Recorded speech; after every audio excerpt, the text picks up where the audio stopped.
हाय so welcome back. तो हमने last lecture में देखा था कि हमने डेटा बेस कितने टाइप्स के होते हैं। जनरली 5 टाइप्स के होते हैं। एक बार ऐसा हो तो हम रिवाइज कर लेते हैं, जैसे कि integer, float, string, Boolean, complex number.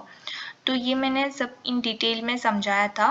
As well as हम टाइप कन्वर्जन हम कैसे कर सकते हैं, या फिर हमें पता नहीं है कि ये कौन से टाइप का वेरिएबल डिक्लेयर हुआ है यहाँ पे, या तो फंक्शन है, तो वो कैसे हम देख सकते हैं, वो भी मैंने आपको लास्ट वीडियोस में इन डिटेल में समझाया था। तो मैंने आपको बोला था कि हम इस टाइम हम देखेंगे कि वेरिएबल डिक्लेरेशन रूल्स, मतलब हम कोई भी वेरिएबल, जैसे कि मैं ए यहाँ पे डिक्लेयर कर रही हूँ, a इज इक्वल टू 9, तो ये a है, वो मेरा वेरिएबल है, लेकिन उसको डिक्लेयर करने के लिए भी रूल्स होते हैं। तो पहला रूल क्या है, हम देखते हैं।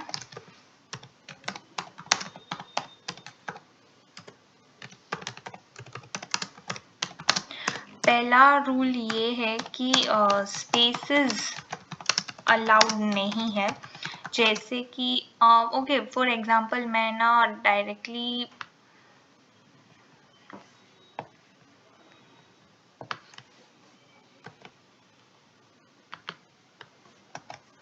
मैं ना आपको विथ एग्जांपल बाद में समझाऊंगी, या तो चलो ठीक है, अभी से हम एग्जांपल भी देख लेते हैं। जैसे कि हम यहाँ पे लिख रहे हैं एज ऑफ, यहाँ पे मैंने स्पेस कर दिया, स्टूडेंट इज इक्वल टू कोई भी नंबर ले लो 12। यहाँ पे मैं अगर प्रिंट करूंगी ना, तो वो इनवैलिड सिंटेक्स आएगा। आप देख सकते हो एरर में कि यहाँ पे एज ऑफ, फिर उसके बाद नीचे एक एरो करके फिर लिखा हुआ है इनवैलिड सिंटेक्स। तो जैसे हम कोड करते हैं ना, तो अगर आपको कोड में कोई एरर आ रहा है, तो पहले ना उस एरर को समझने की ट्राई करो कि वो एरर कहाँ पे शो हो रहा है। मतलब कि एज ऑफ और स्टूडेंट, मतलब वहाँ कहीं पे मेरा कुछ एरर है। अगर मैं वहीं कहीं कुछ सुधार दूँ, तो मेरा कोड रन हो जाएगा। तो मान लो मैं यहाँ पे एरर देख के मुझे समझ में आया कि यहाँ पे स्पेस अलाउड नहीं है वेरिएबल डिक्लेरेशन में, तो हम वापस से रन करेंगे।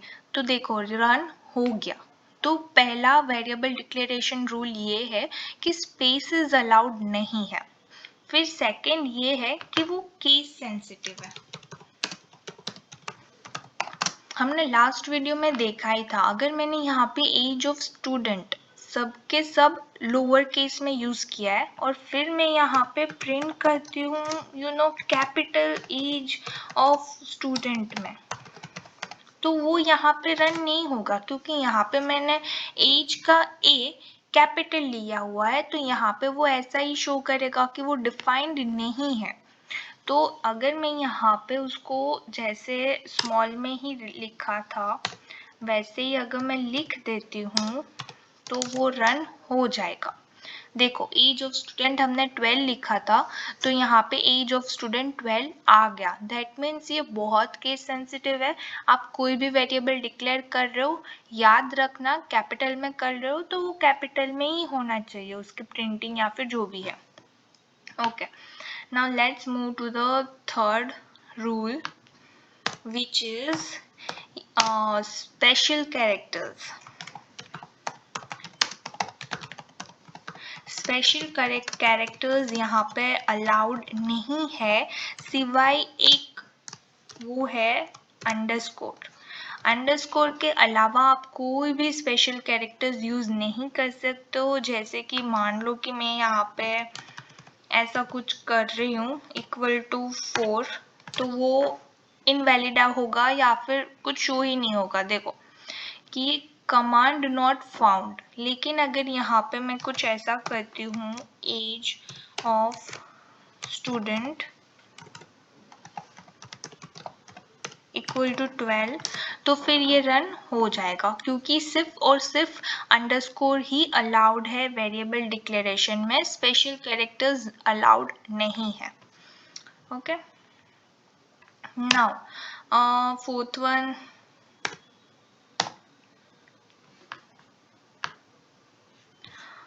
एक्चुअली मैंने यहाँ पे सब कुछ लिखा हुआ है। हाँ राइट, नंबर्स अलाउड नहीं है। नंबर्स जैसे कि यहाँ पे अगर मैं लिख रही हूँ 1a इज इक्वल टू 5 तो ये वैलिड नहीं है। लेकिन अगर मैं यहाँ पे ऐसा लिख रही हूँ, देखो मैं शो ही कर रही हूँ, देखो इनवैलिड सिंटेक्स, अब मैं एरो कहाँ पे शो हुआ, ए के पास, दैट मीन्स कि कहीं ना कहीं वेरिएबल डिक्लेरेशन में हमसे कोई गलती हुई है। लेकिन अगर मैं यहाँ पे ऐसे लिखती हूँ तो फिर वो रन हो गया। क्यों? क्योंकि नंबर्स अलाउड सिर्फ और सिर्फ इनिशियल में ही अलाउड नहीं है। ठीक है, ये बात याद रखना कि इनिशियल लेवल पे वो नहीं होता है। एंड फिफ्थ वो क्या था, दैट या कीवर्ड्स अलाउड नहीं है।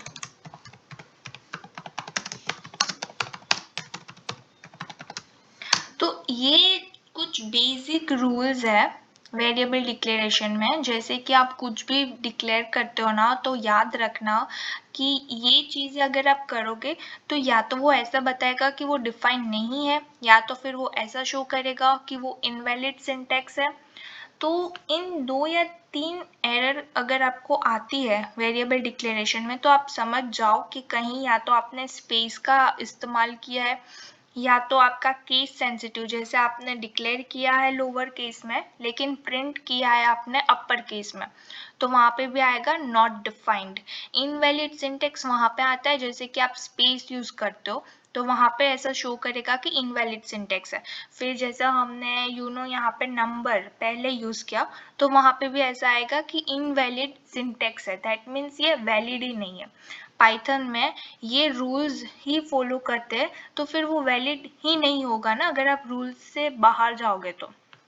दैट्स वाई वो एरर आता है कि इनवैलिड सिंटेक्स है। ठीक है, यहाँ तक हमने समझ में आ गया कि ये सब कुछ कैसे वर्क होता है। अब मान लो कि हमें कोई सेंटेंस, एक सेंटेंस टाइप करना होता है, तो हम कैसे करेंगे? जैसे कि मैं यहाँ पे ना कुछ करती हूँ, location is equal to Ahmedabad, and फिर करती हूँ नेम अगर मैं ले लूँ तो कुछ भी लाइक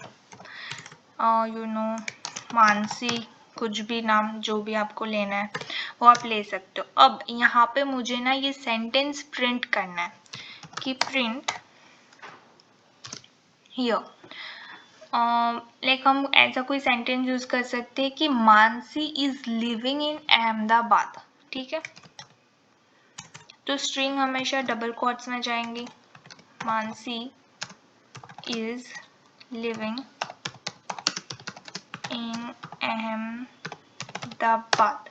लेकिन अब मुझे मानसी और अहमदाबाद वो दोनों तो मैंने ऑलरेडी यहाँ पे डिक्लेयर कर दिया है, मतलब कि लोकेशन मेरा अहमदाबाद है और मानसी मेरा नेम जो है वो। तो यहाँ पे ना मैं एफ स्ट्रिंग का यूज कर सकती हूँ। जो एफ स्ट्रिंग का यूज होता है वो क्या होता है कि आप एक ही स्ट्रिंग में आप वेरिएबल्स भी कर सकते हो, जैसे कि स्ट्रिंग में ही आप ऑब्जेक्ट डिक्लेयर कर सकते हो। Let me show you. F string का मतलब होता है फास्ट स्ट्रिंग, जो फास्टेस्ट वे है स्ट्रिंग को डिक्लेयर करने का। जैसे कि अभी मैं यहाँ पे ना और हाँ, वो ना हमेशा कर्ली ब्रैकेट्स में आएंगे। आप कोई भी यहाँ पे ऑब्जेक्ट डिक्लेयर कर रहे हो तो ये कर्ली ब्रैकेट में आएगा। तो मैं यहाँ पे लिख देती हूँ नेम, क्योंकि वो नेम में है इसलिए। एंड अहमदाबाद है तो वहाँ पे मैं कर देती हूँ लोकेशन, लेकिन वो भी जाएगा कर्ली ब्रेसेस में। लेकिन याद रखना कैपिटल में है तो फिर कैपिटल में, स्मॉल में है तो स्मॉल में, अदरवाइज फिर वो डिक्लेयर नहीं करेगा। देखो यहाँ पे ऐसा क्यों आया पता है आपको? Name Ahmedabad is not defined. वो इसलिए आया क्योंकि यहाँ पे है तो वो स्ट्रिंग ही। ये देखो मैंने लाइक ऐसे करके लिखा ताकि आपको पता चले। कई बार क्या होता है कि हमें याद होता है कि स्ट्रिंग को डबल कोट्स में लिखा जाता है, लेकिन जैसे ही यहाँ पे आप कुछ वेरिएबल डिक्लेयर करोगे ना, समटाइम्स आपको याद नहीं रहेगा कि हाँ ये डबल कोट्स में जाएगा। तो देखो ये अगर मैं डबल कोट्स में, ये भी एक स्ट्रिंग है, फिर मानसी वो भी एक स्ट्रिंग है, तो वो भी डबल कोट्स में जाएगा। लेट्स सी अब क्या हमें रिजल्ट आता है। सी अब आ गया। दैट मीन्स कि आपको ना एरर देख के समझ में आना चाहिए कि अगर इनवैलिड सिंटेक्स हो रहा है, दैट मीन्स हम उनकी वैलिडिटी के बाहर का कुछ यहाँ पे कुछ टाइप कर दिया है, इसीलिए उसने वो डिक्लेयर करने से मतलब वो डिक्लेयर ही नहीं कर पाया। लेकिन जैसे ही मैंने यहाँ पे उनको डबल कोट में यूज कर दिया तो वो डिक्लेयर हो गया। समझ में आ गया। और ये एफ स्ट्रिंग का यूज आप बहुत सारे मल्टीपल स्ट्रिंग्स में भी यूज कर सकते हो।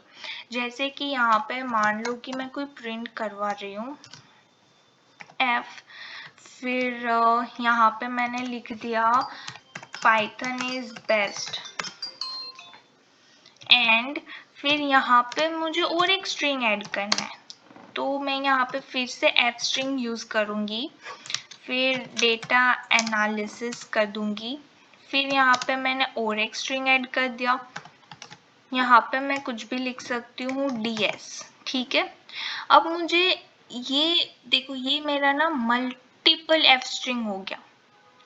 तो ये एफ स्ट्रिंग का मतलब क्या होता है कि आपको अगर एक स्ट्रिंग नहीं है, मल्टीपल स्ट्रिंग है, तो आप उसको एक साथ कैसे डिक्लेयर कर सकते हो, ठीक है। और यहाँ पे और एक चीज, पहले चलो हम ये डिक्लेयर करते तो उसके बाद में बताती हूँ। देखो ये तो आ गया पाइथन इज बेस्ट DADS, लेकिन प्रॉब्लम क्या है पता है, मुझे ये तीनों चीजें ना सेपरेट करना है कोमा से।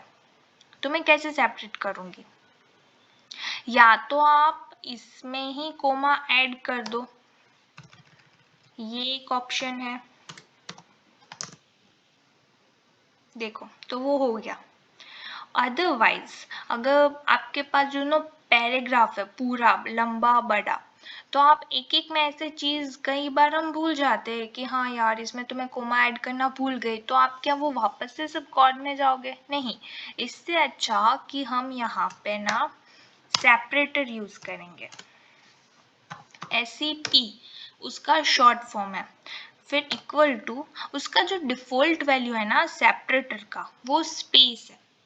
आप जैसे देख सकते हो यहाँ पे, देखो प्रिंट फिर वैल्यू, जैसे हमने ये वैल्यूज ऐड किया है, फिर आया सेपरेटर।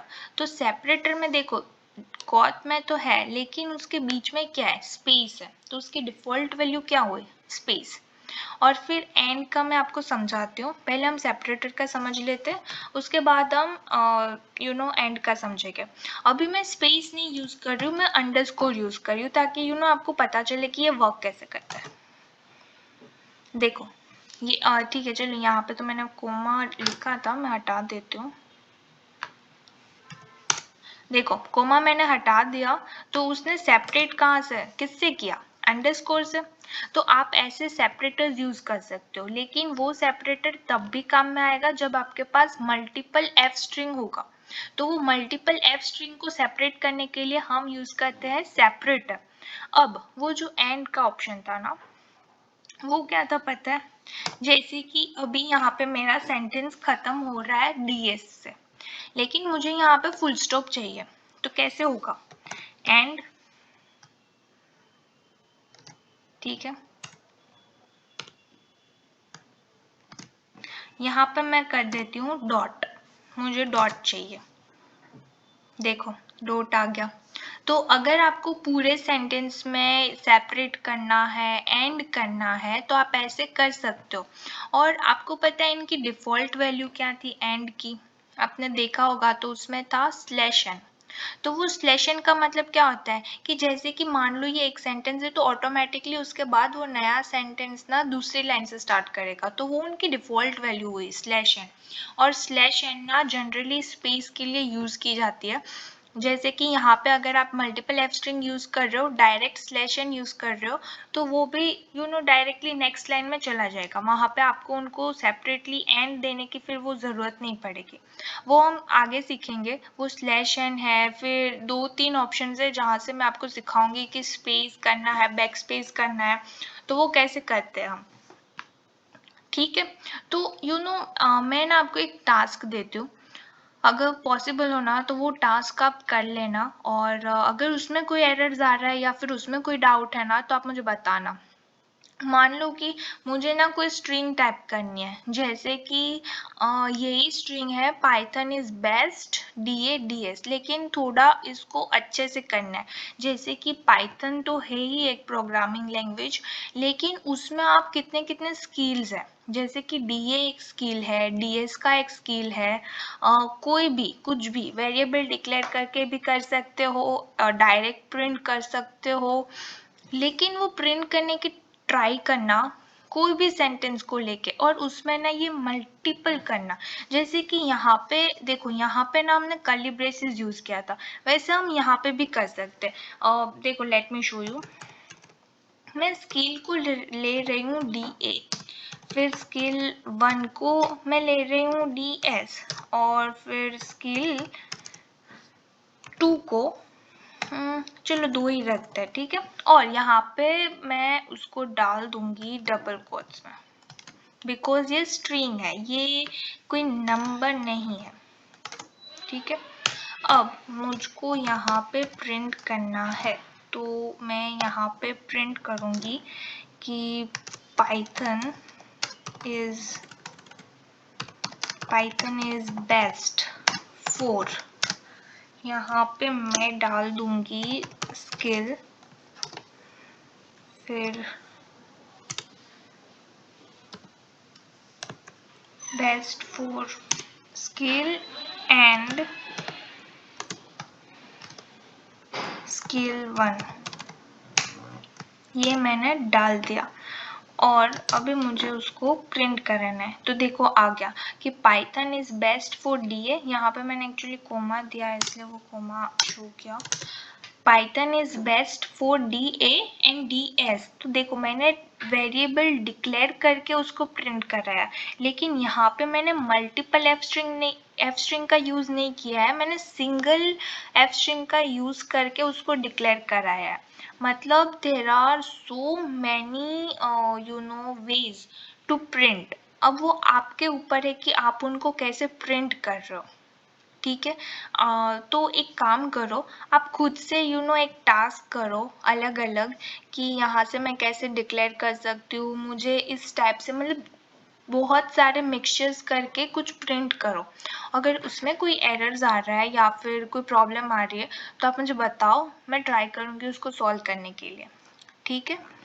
आई होप कि आपको यहाँ तक समझ में आ गया है। हम नेक्स्ट लेक्चर में इससे भी ज़्यादा कुछ इंटरेस्टिंग सीखेंगे, तो ठीक है।